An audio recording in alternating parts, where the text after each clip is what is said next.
such.org.in. WION, India's global voice, the channel that brings you the biggest stories from across the world through India's lens. Now available in more than 190 countries worldwide. Because we believe that the world is one. Watch us in Africa, Europe, USA and Canada, South America, Asia Pacific, Middle East and North African regions. Also available on these digital platforms across the world. WION. World is one.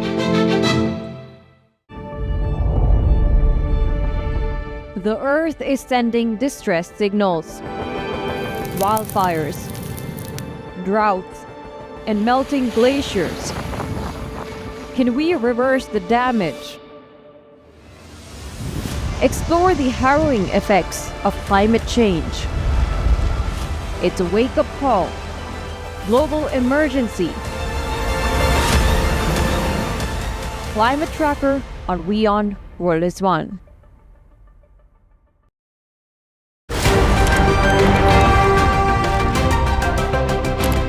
Ready to dive into your daily dose of news? Bringing you what's trending in the West and all that's setting trends in the East. And all of this served up with a side of insightful banter. We don't just bring you the latest stories. We bring you your talking points for the day. And while you do that, from the busy streets of New York, I will provide you with deeper insights on the developments through the course of the day in the US. And I will be here at the WION headquarters, getting you all the action from the universe of sport. All that you need to know about your favorite teams and players, right here. The show that keeps you ahead of the global curve. A conversation you'd want to be a part of. A place where news becomes an engaging exchange. We bring you stories that impact your present. This is World DNA. Join the conversation.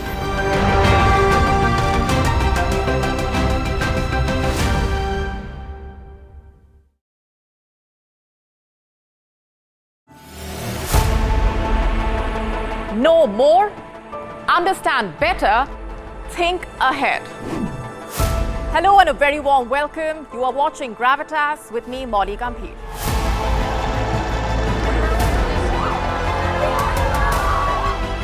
Get the facts, not the bombast. On the 26th of March, dynamic pricing, Baloch separatists, Gravitas cuts out the clutter. Gravitas keeps calm when others scream. Gravitas brings news to life.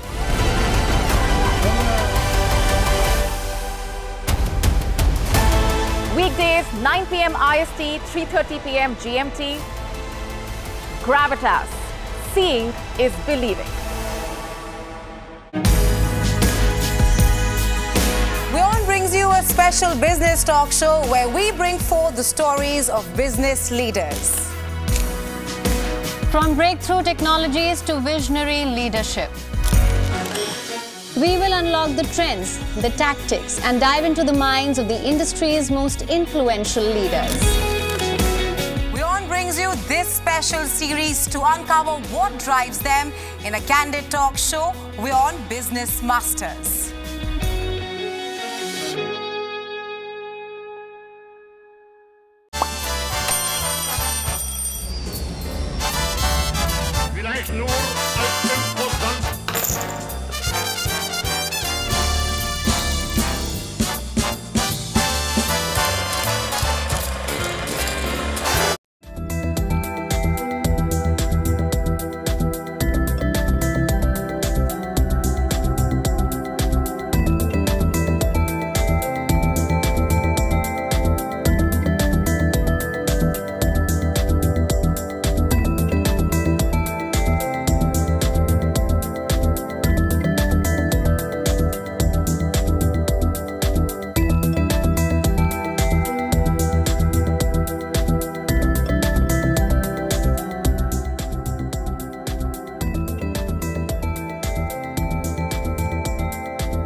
Hello and a very warm welcome. You're watching Gravitas with me, Molly Gambhir. Let's get started.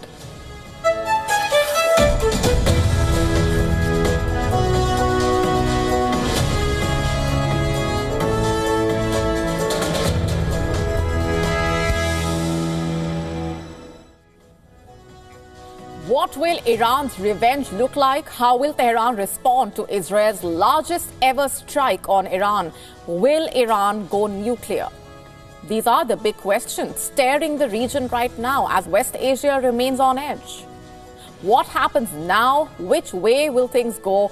We look at these questions and more as part of our top story tonight on Gravitas. And here's a look at what else is lined up for you on the show. As the race to the White House heats up, we tell you how economic concerns could end up shaping the result of the US presidential election. How can you protect yourself from the digital arrest scam? How can you ensure you stay safe? We tell you all that you need to know. This is a Gravitas campaign. All this and more coming up.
What will Iran's revenge look like? How will Tehran respond to Israel's largest ever strike on Iran? Western observers worry that Tehran could see no other option but to accelerate its nuclear program.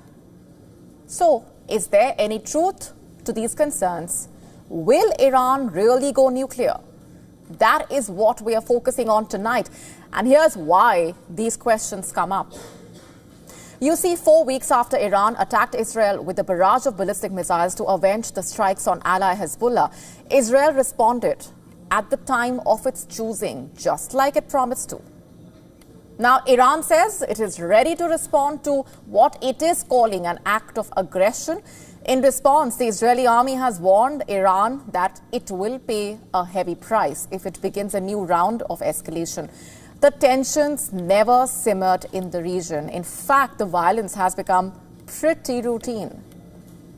First an attack, then the side that was hit assesses the damage, then the wait to see how they respond. It's happening once again, only this time the tensions have taken a whole new turn in West Asia. And here's what I mean by that. When the Israeli fighter jets made their 1,000-mile run to Iran on Friday, they headed for two major sets of targets, Iran's air defenses and a giant fuel mixers that make propellant for Iran's missile fleet. That was a surprise element.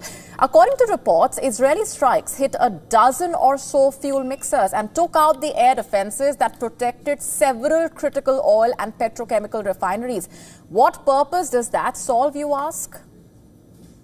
You see, without the capability to mix fuel, Iran cannot produce more of the type of ballistic missiles that its forces fired on Israel on the 1st of October.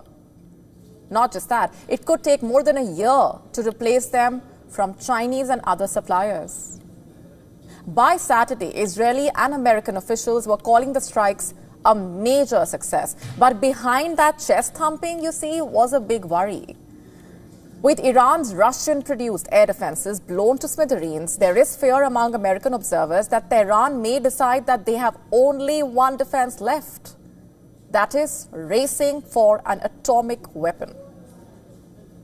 You see, the site where Israel struck was not just a site of missile production, but it was also a site linked to Iran's nuclear program. I'm talking about a secretive military base called Parchin Base, where the International Atomic Energy Agency, IAEA, suspects Iran in the past conducted tests of high explosives that could trigger a nuclear weapon.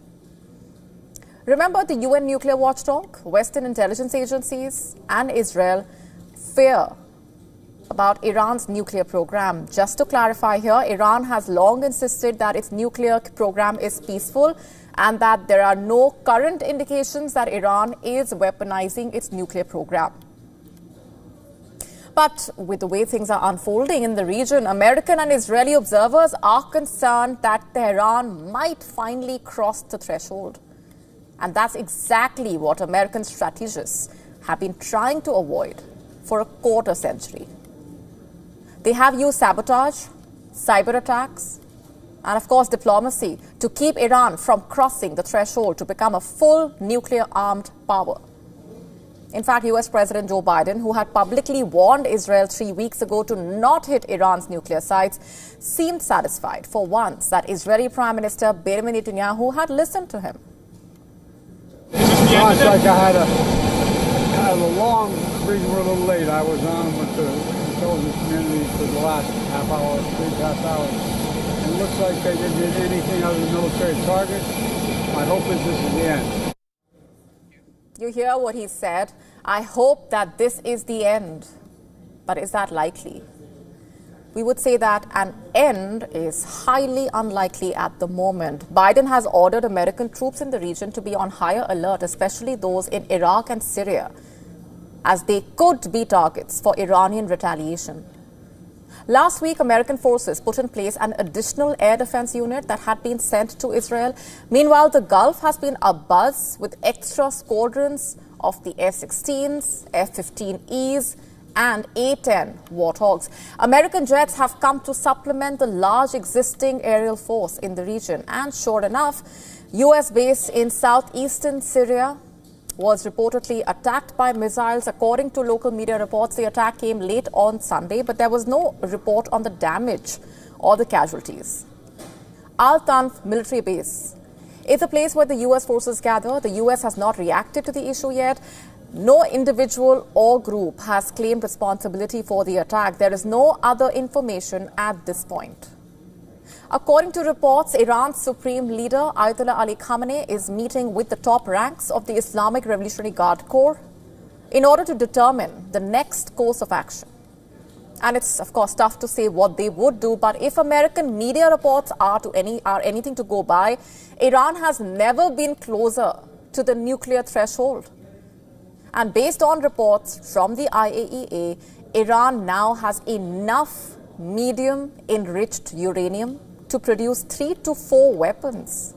There are reports suggesting that Iran has spent the past 4 years making technical upgrades. And at the same time, the ruling elite of Tehran has also dropped its decades-old insistence that their nuclear program is peaceful.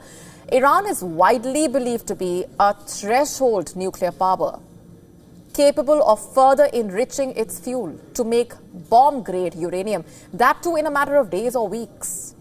Of course, it would take far longer, more than a year, to actually fashion that fuel into a nuclear warhead. But that's assuming that Iran does not get help from its allies like Russia, its biggest customer for drones, and an established nuclear power of the world.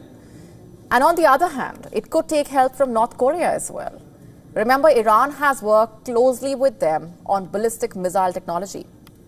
But so far, American officials say they see no evidence of a political decision by the Iranians to race for a weapon. But countries build nuclear weapons when they feel vulnerable. Today, that is exactly what Iran would be feeling. While the consequences of the latest strike are not yet clear, we can say that the violence in West Asia is not winding down anytime soon. In fact, this is just a clear example of how one conflict, the one in Gaza, can expand into new conflicts with unintended consequences and far-reaching implications. It's no longer about who started the fight. If you ask Iran, they will blame Israel naturally, and if you ask Israel, they will blame it on Iran's proxies. Either way, you will get different answers. But this latest strike is also a reminder that the longer conflicts go on, the less likely they are to remain contained. For over a year now, the war in Gaza has raised tensions in the region to a fever pitch. For the first time in many months, Gaza hostage and ceasefire talks in Doha have started. This is the first round of the high-level talks in more than 2 months. A ceasefire would go a long way to reducing these tensions and stopping the spread of violence across the region. But can a ceasefire come before it's too late? Here's hoping.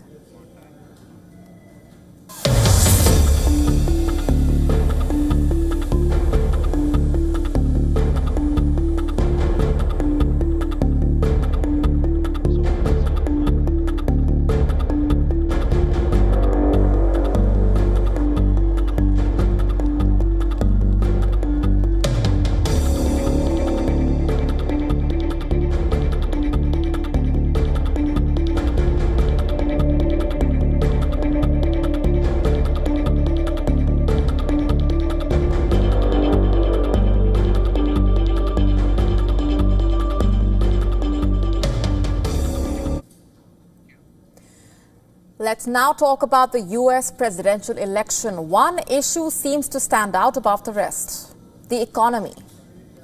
As per multiple reports, economy has become the primary issue for the Americans, nearly twice as much as any other issue like abortion or immigration.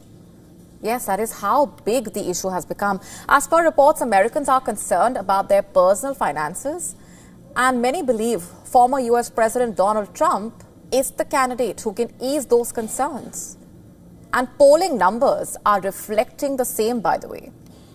Both the candidates, Donald Trump and Kamala Harris, of course, are saying that they are the best candidate, most suitable to lead the country. But what do the polls tell us? What do the numbers say at this point? And how will economic concerns shape this election?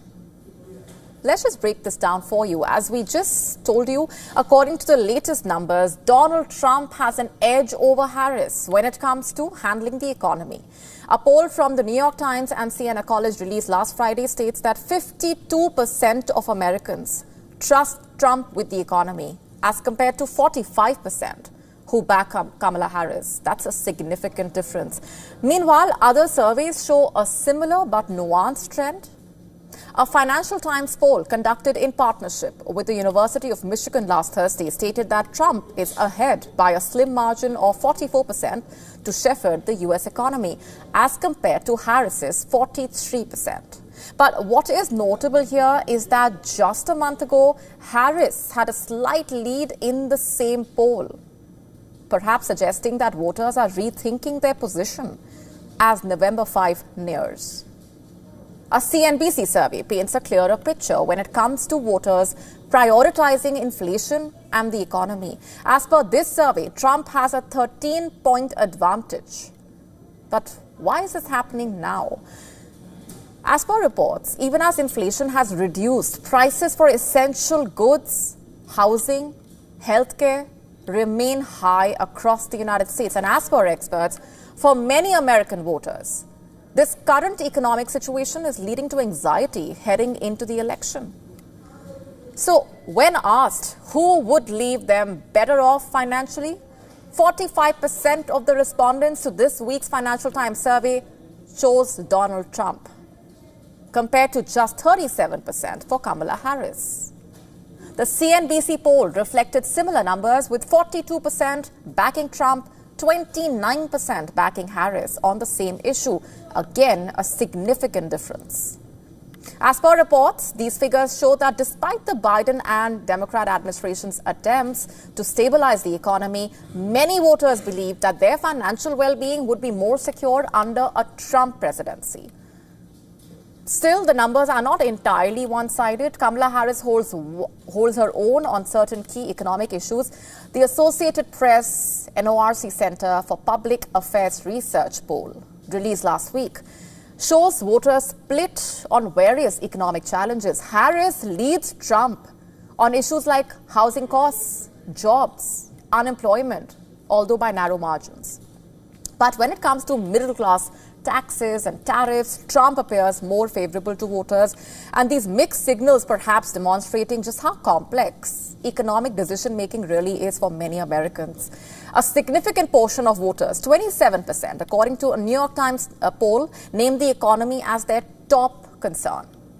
Nearly twice as much as any other issue like abortion or immigration. With such a large share of the electorate focused on this one issue, both candidates are reportedly making it central to their respective campaigns. As per reports, Trump's economic plan leans heavily on deregulation and tariffs, particularly in sectors like energy and manufacturing. As per reports, Trump has said he will focus on curbing Chinese imports with tariffs and reducing regulations. As per experts, Trump's economic stance is resonating with a lot of voters who reportedly feel the current economy is too restrictive and burdensome on businesses. Meanwhile, Harris and her campaign are reportedly focusing on wage growth, job creation, expanding access to affordable housing, targeting working-class voters. So how does all of this shape out? The reality is, no president has total control over the US economy. The global market, corporate earnings, unforeseen events like the COVID-19 pandemic can significantly influence the economy, often beyond the reach of domestic policy. Nevertheless, analysts say that there is a perception regarding a president of control, of leadership. And that is what matters most in an election. According to analysts, voters often link their personal financial situation to the incumbent president.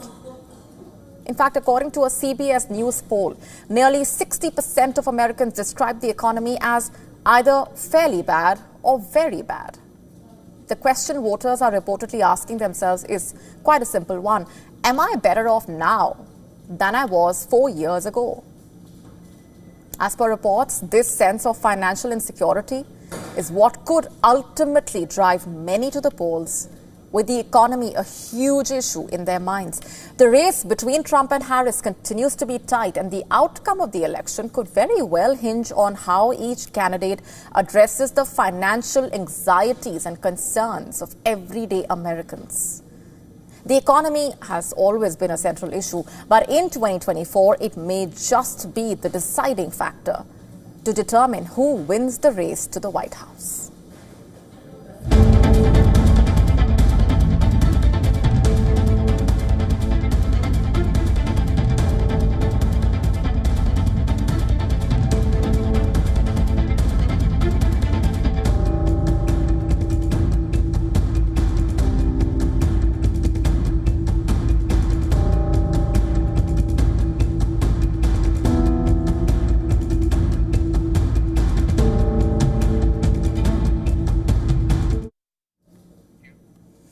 In today's digital age, it's not just about being safe in the offline world, but online as well. Cybercrime has become a huge concern. Fraudsters are coming up with new ways to deceive people online. Digital arrest is one such scam. In fact, over the last few months, many people in India have lost a lot of money to this scam. Indian Prime Minister Narendra Modi, during his monthly radio address, raised alarm about the rising digital arrest scams in the country. As per government data, Indians have lost approximately 120 crore Indian rupees, that's over $14 million, to this scam in the first quarter of 2024 alone. Let's first understand how digital arrest scam really works. In this scam, the victim typically receives a video call from fraudsters, pretending to be law enforcement officials. Criminals use technology to create sophisticated setups to enhance their credibility. For instance, fake offices and uniforms are used to appear legitimate. Scammers claim the victim is under investigation for selling illegal items like drugs or fake passports, for example. Naive victims are intimidated. They are then forced to self-arrest or self-quarantine themselves. Hence, the name digital arrest. Fraudsters threaten the victim with legal consequences and create panic. They use fear to compel the victim to comply with financial demands. The idea is to extort money. In certain situations, victims are coerced into being visible on video calls until the demands are met. And if you think you are safe, my advice is think again. Recently, fraudsters pretending to be D.Y. Chandrachud, the Chief Justice of India, staged a fake virtual courtroom to scam Indian textile company Vardhaman Group's head, S.P. Oswal. The businessman reportedly was forced to transfer nearly $834,000, that's 7 crore Indian rupees, into various accounts after being digitally arrested, quote unquote. And sadly, these scams can also have fatal consequences. A teacher in Agra, Uttar Pradesh in India, died of a heart attack after scammers told her that her daughter was involved in a sex racket. Posing as police, they claimed her daughter had been caught, but no formal charges were filed yet. They threatened to ruin the family's reputation unless she paid $1,000 immediately. The panic triggered by the call, which included a profile photo of a police officer, led to the teacher's sudden death. So the most important question here is, how can you remain safe from digital arrest scams? What can you do? What can you do to protect yourself? Firstly, always verify the caller's identity before taking any action. Be suspicious if the person on the call demands immediate payment or sensitive information.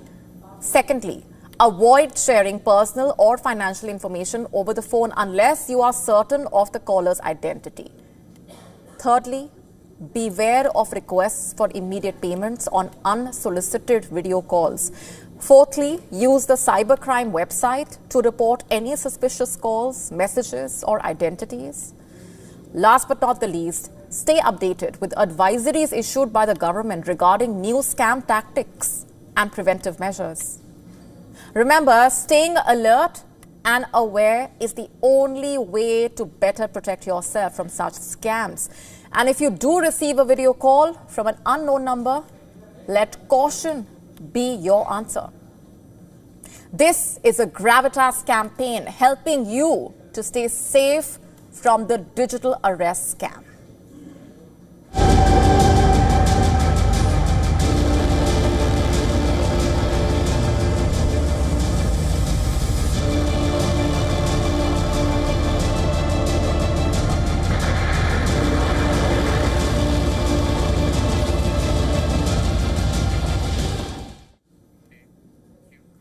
Amid fears that China will deploy hypersonic weapons to sink ships in the Pacific, the U.S. Navy is reportedly arming its ships with Patriot interceptor missiles to counter the threat.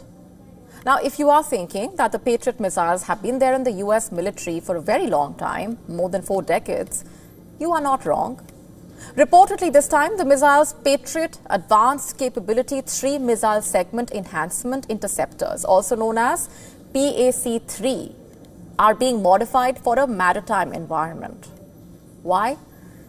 Because reportedly China's hypersonic weapons like the DF-21D and DF-27, among others, are not only incredibly fast but highly maneuverable, making them a tough challenge to track and detect and intercept.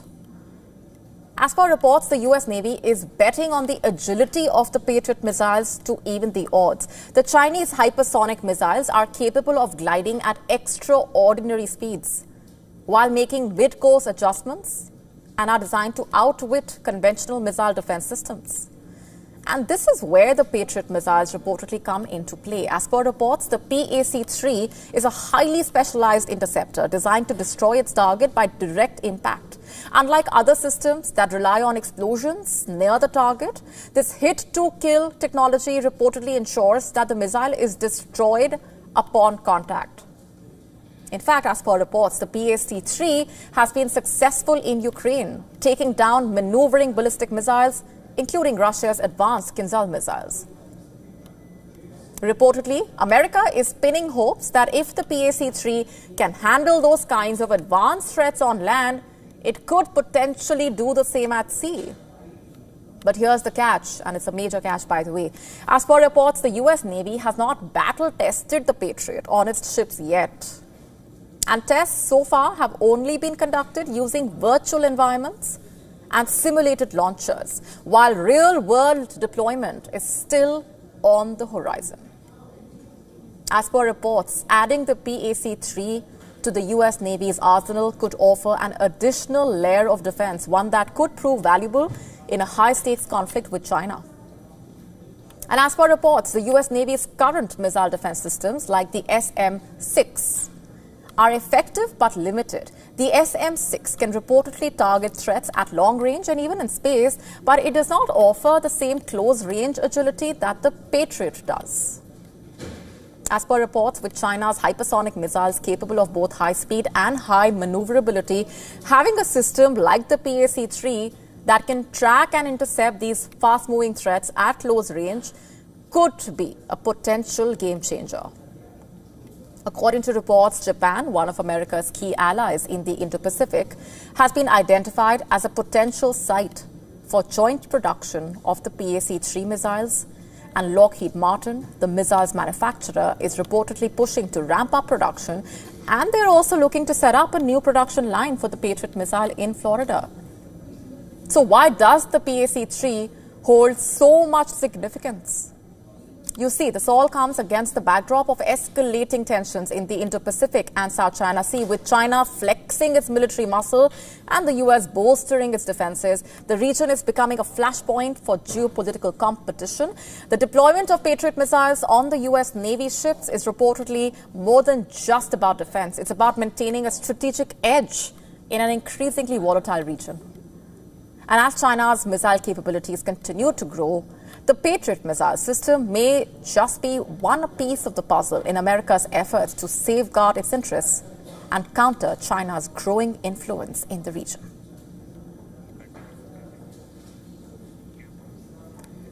The partnership between India and Spain is seeing a new direction. Indian Prime Minister Narendra Modi and his Spanish counterpart Pedro Sanchez have launched India's first privately built military aircraft. Our next report telling you how Madrid is seeking to boost investment in the world's fifth largest economy.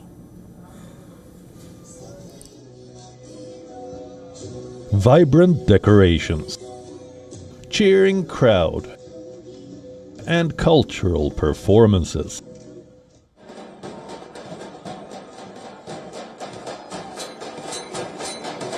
This is how the Spanish Prime Minister Pedro Sanchez was welcomed as he held a road show along with Prime Minister Narendra Modi in the western Indian city of Vadodara during his 3-day visit.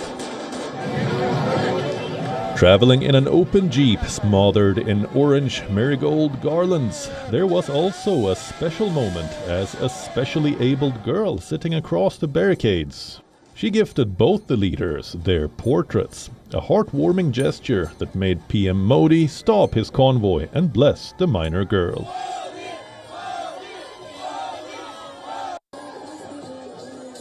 Both the prime ministers waved at the crowd, gathered along the 2.5-kilometer stretch of the route from the airport to the Tata aircraft complex in the city. In a major defense boost, the two leaders jointly inaugurated the Tata aircraft complex for manufacturing C-295 aircraft in Vadodara. This is the first private sector final assembly line for military aircraft in India. The Make in India project is hailed as a game changer for India in several ways. हम भारत और Spain की partnership को नई दिशा दे रहे हैं। हम C-295 transport aircraft के production की फैक्ट्री का शुभारंभ कर रहे हैं।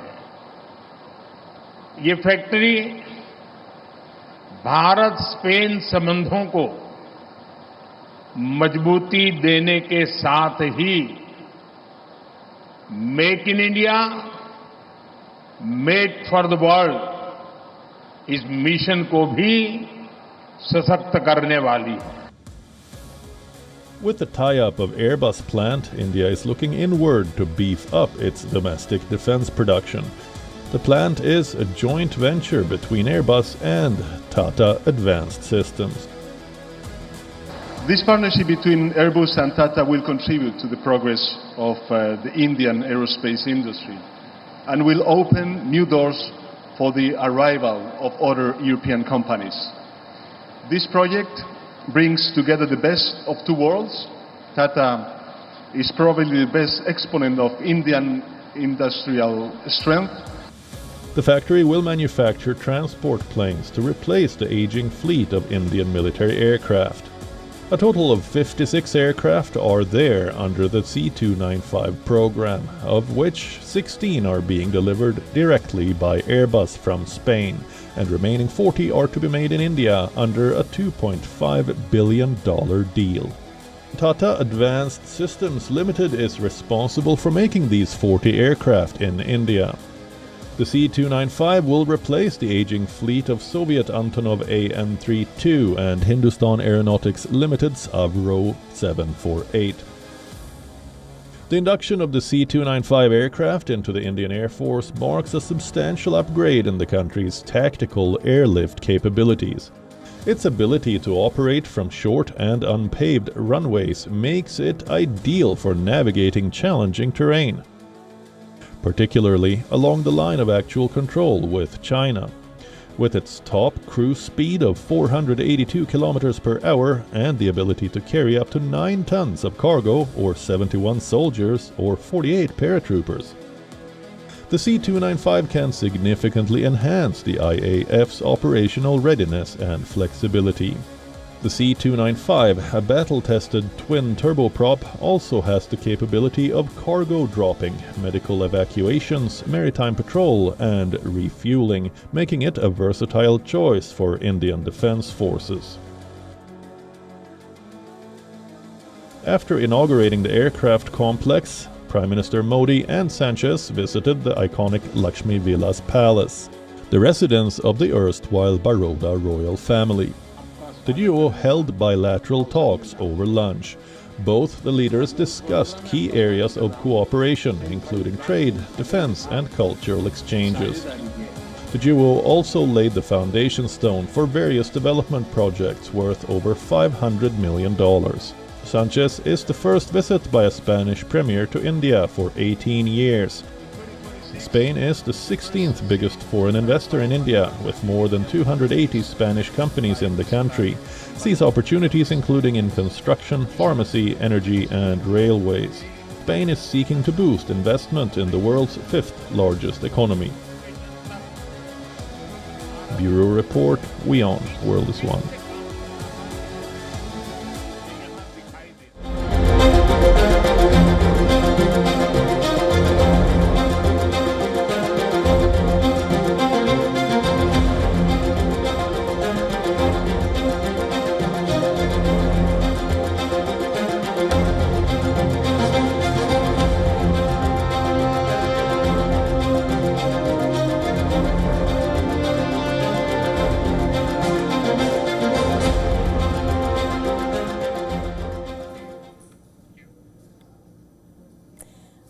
Let's now tell you about Vovchansk, a small industrial town in Ukraine that has been virtually erased, wiped off the face of the earth as a result of the over 2-year-long war.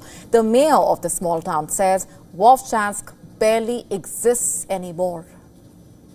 The Ukrainian town's geography could not be more tragic. It lies just 5 kilometers from the Russian border, and if you were to send a camera there, for example, you would see miles after miles of ruin, rubble, devastation. The town was once home to nearly 20,000 people. Due to its location, it was always vulnerable. Now the town is a pile of rubble. Its mayor says that 90% of the center is flattened. Vovchansk lies close to the regional capital of Kharkiv, which is an hour-and-a-half's drive away. Here, massive shelling has been reported. 6 out of 10 of Vovchansk buildings have been totally destroyed. 18% of them are partially ruined. But reports say that the destruction is much worse in the city center, which has been leveled north of the Vovchak River. Those who have been to Vovchansk recently say that the pace of destruction in this town can dwarf that of even Bakhmut, the Donbas region city that has seen some of the most brutal killing of the war. earning the moniker of Bakhmut meat grinder. After months of intense bloodshed, Bakhmut fell into Russian hands, remember, last year. Now, Ukrainian forces that took 2 or more or 3 months in Bakhmut happened in just 2 or 3 weeks in Vovchansk. When you walk through the streets, you're reminded of Bakhmut and Avdiivka. The enemy continues massive bombardments. Today the city is almost destroyed. 90% of the city is completely destroyed. You could say that the city barely exists anymore. And today, Vovchansk lives only in the memories of the survivors who managed to flee. Vovchansk was quickly occupied by the Russian army after it invaded Ukraine in February 2022, but was then retaken by Ukraine in a counterattack that autumn. Despite enduring regular Russian bombardment, it was relatively calm. And then things changed on the 10th of May. Exhausted after weeks of hard fighting, 100 kilometers to the south, the Ukrainian 57th Brigade was regrouping near Vovchansk when one of its reconnaissance units noticed something strange. They spotted 2 Russian armored troop carriers that had just crossed the border. They were the advance guard of one of the most intense Russian offensives since the beginning of the war, and Moscow, they say, threw several thousand soldiers at the town.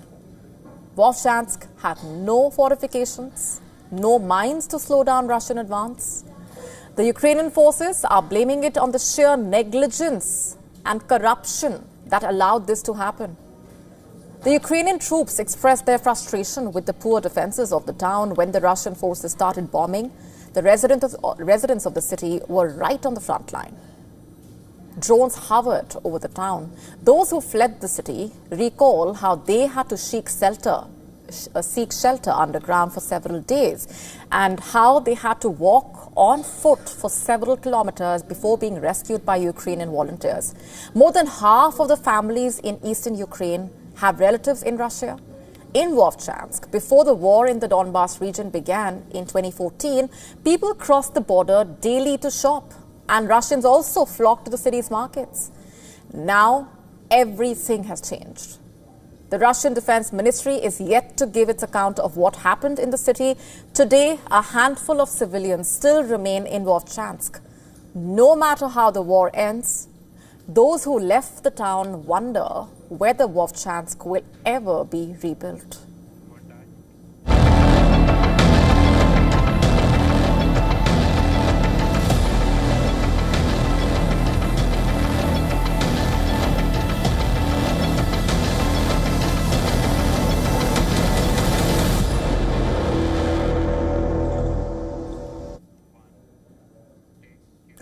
How toxic is the air that you are breathing?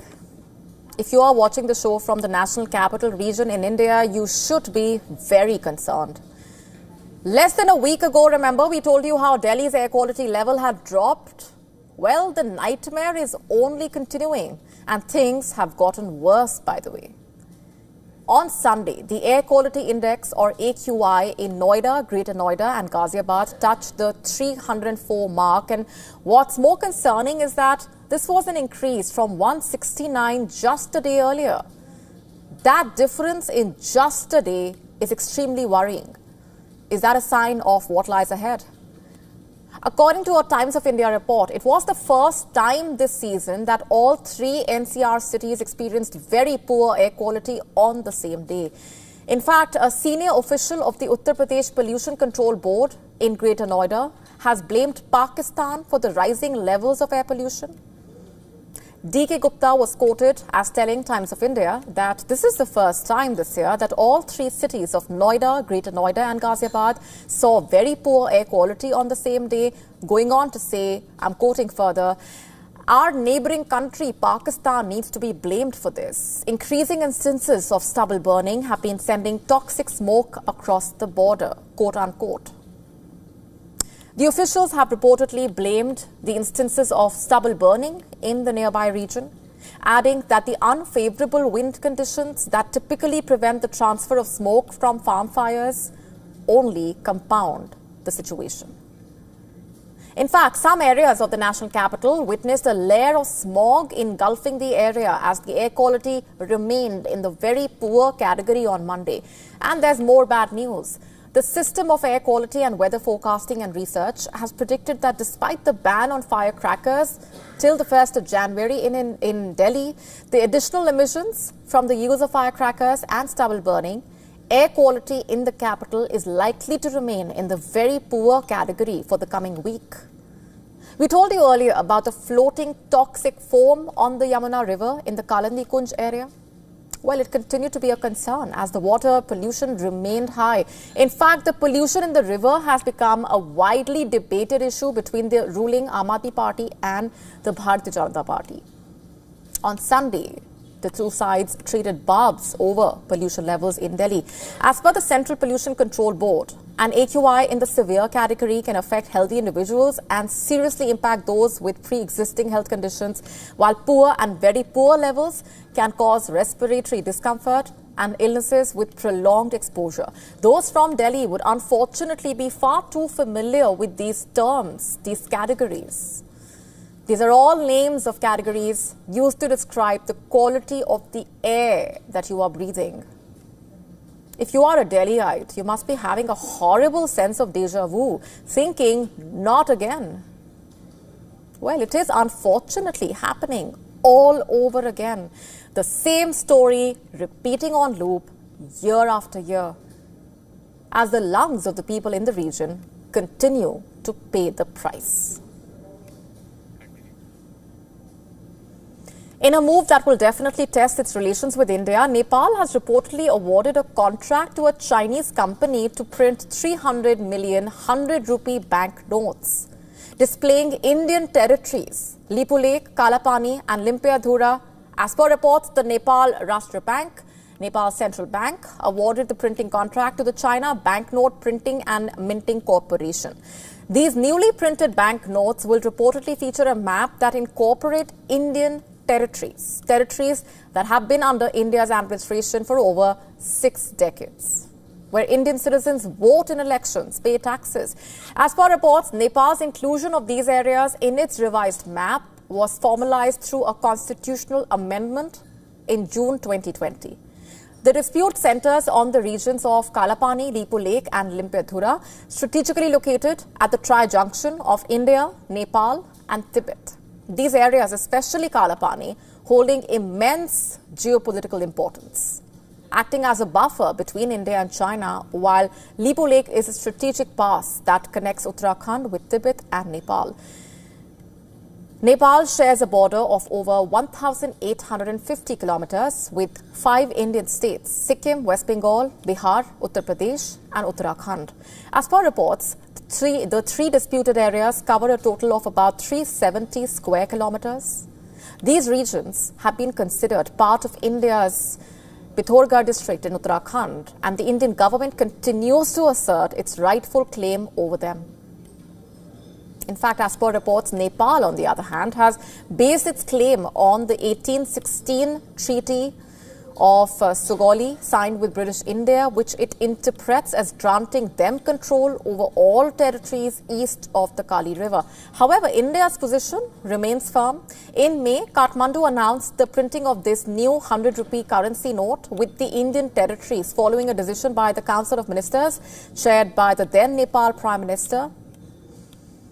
India's External Affairs Minister Dr. S. Jaishankar at the time made it clear that merely depicting these Indian territories on Nepalese currency will not change the reality on the ground, the situation on the ground. Historically, both countries have enjoyed close ties, but such actions threaten to strain relations. By incorporating Indian territories into its currency notes, Nepal risks escalating tensions. How the situation will play out remains to be seen. Regardless, the reality on the ground remains unchanged. These territories are Indian, and no amount of map redrawing by Nepal will alter that fact.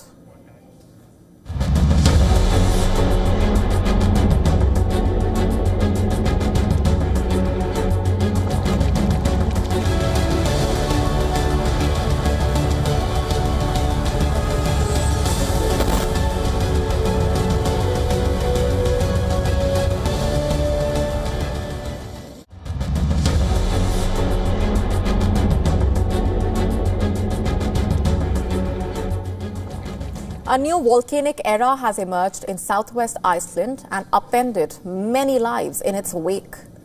Sure, these new eruptions are violent, dangerous, and could last centuries, but they could also hold the key to a new future and even solve a global problem.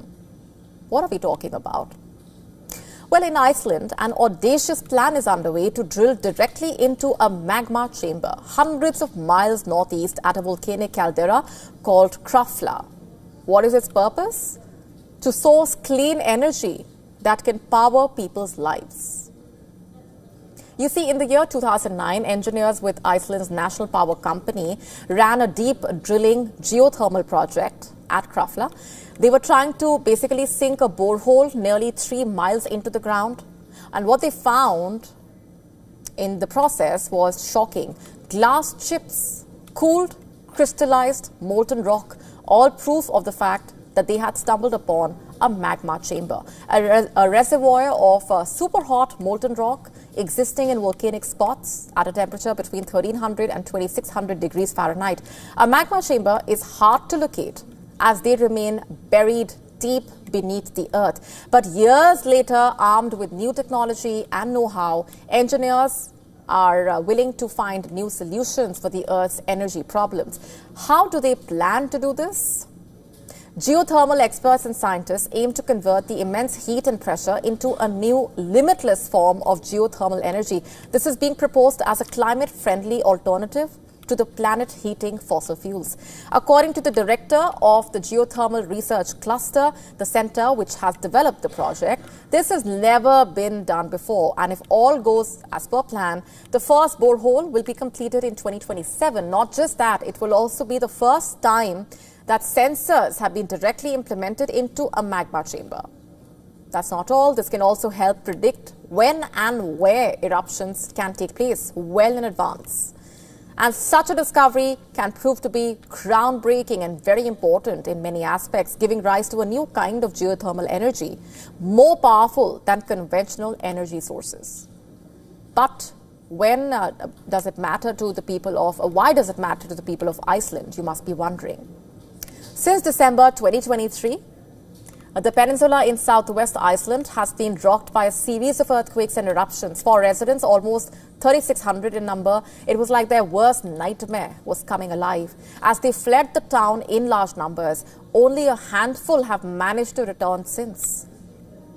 History has it that Vikings roamed the last time the volcanoes on Iceland's peninsula raged, and 800 years later, this piece of volcanic land is situated close to the capital city in one of the more densely populated parts of the country. This means Icelanders are really no strangers to volcanic activities. In fact, they share a bit of love-hate relationship with volcanoes, with lava consuming homes and forcing mass evacuation. But this time, something good can actually come out of it in terms of transforming the lives of many. Only around 80 years ago, Iceland was powered mainly by oil and coal, and now more than 90% of the homes are heated by geothermal energy. On top of that, if this current experiment becomes a success and the project gets expanded further, this could be a game changer, not just for the people of Iceland, but also for those around the world. And having said that, these sudden volcanic eruptions all point to the fact that climate change is real and demands prompt action. While volcanic gases like sulfur dioxide can enable cooling, carbon dioxide emitted from volcanic eruptions has the potential to increase global warming and heat the planet immensely.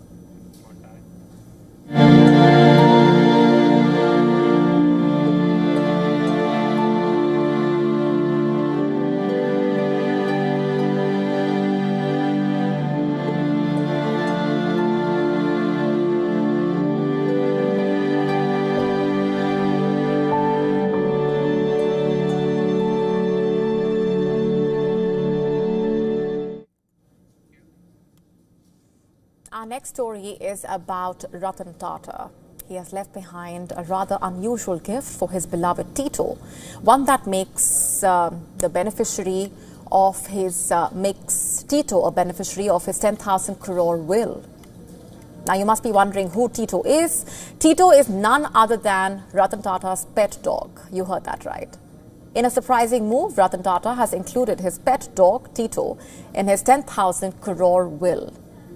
A grand last gesture from the late industrialist for his beloved pet.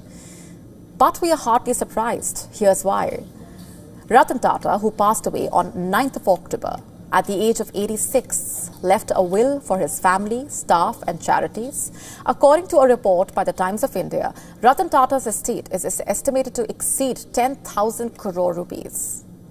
Ratan Tata had also designated assets to various beneficiaries, including his foundation, close aides and personal staff members, and then, of course, his cherished German Shepherd, Tito. This was his unique way of making sure that his dog receives unlimited care, even in his absence. So what kindled this bond of a lifetime between Ratan Tata and Tito? Tito was adopted roughly 6 years ago after Ratan Tata's previous dog passed away. And now, with Ratan Tata gone, Tito will be cared for by his longtime cook, Rajan Shaw. The late industrialist is known for his affection towards animals. In the year 2018, in fact, Ratan Tata had declined a royal honour from King Charles III himself, so he could stay by the side of an ailing dog. He was to receive a Lifetime Achievement Award at Buckingham Palace from the then Prince of Wales for his philanthropic contributions. On social media, Ratan Tata frequently advocated the welfare of stray dogs, encouraging others to be compassionate towards them. It doesn't stop there, as Ratan Tata dedicated himself to finding homes for abandoned pets and providing for their safety.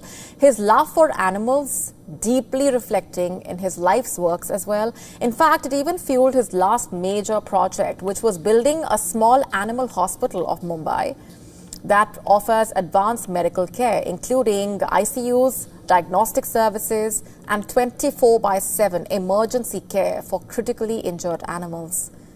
So when the industrialist left money for his dog's welfare, one could see it coming. You see, setting aside wealth for pets is a common gesture, common practice in the West, but it remains a rarity in India still. And with Ratan Tata's heartwarming gesture towards his dog, hopefully it will pave the way for many more.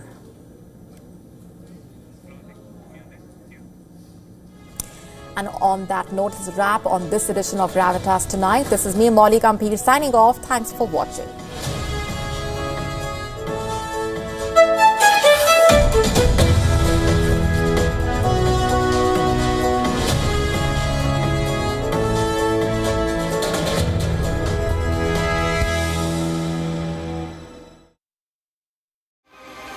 The US race to power, marked by high-octane campaign rallies, life-threatening encounters, game-changing presidential debates, the color and the drama, the key defining moments, deep insights and informed analysis. Watch continuous coverage of the US presidential elections 2024 on WION Worldwide. To bring the benefits of the Subhash Chandra Show to your educational institution, teachers and students, send an invitation to Juhi Jha at juhi@such.org.in. WION brings you a special business talk show where we bring forth the stories of business leaders. From breakthrough technologies to visionary leadership, we will unlock the trends, the tactics, and dive into the minds of the industry's most influential leaders. WION brings you this special series to uncover what drives them in a candid talk show, WION Business Masters.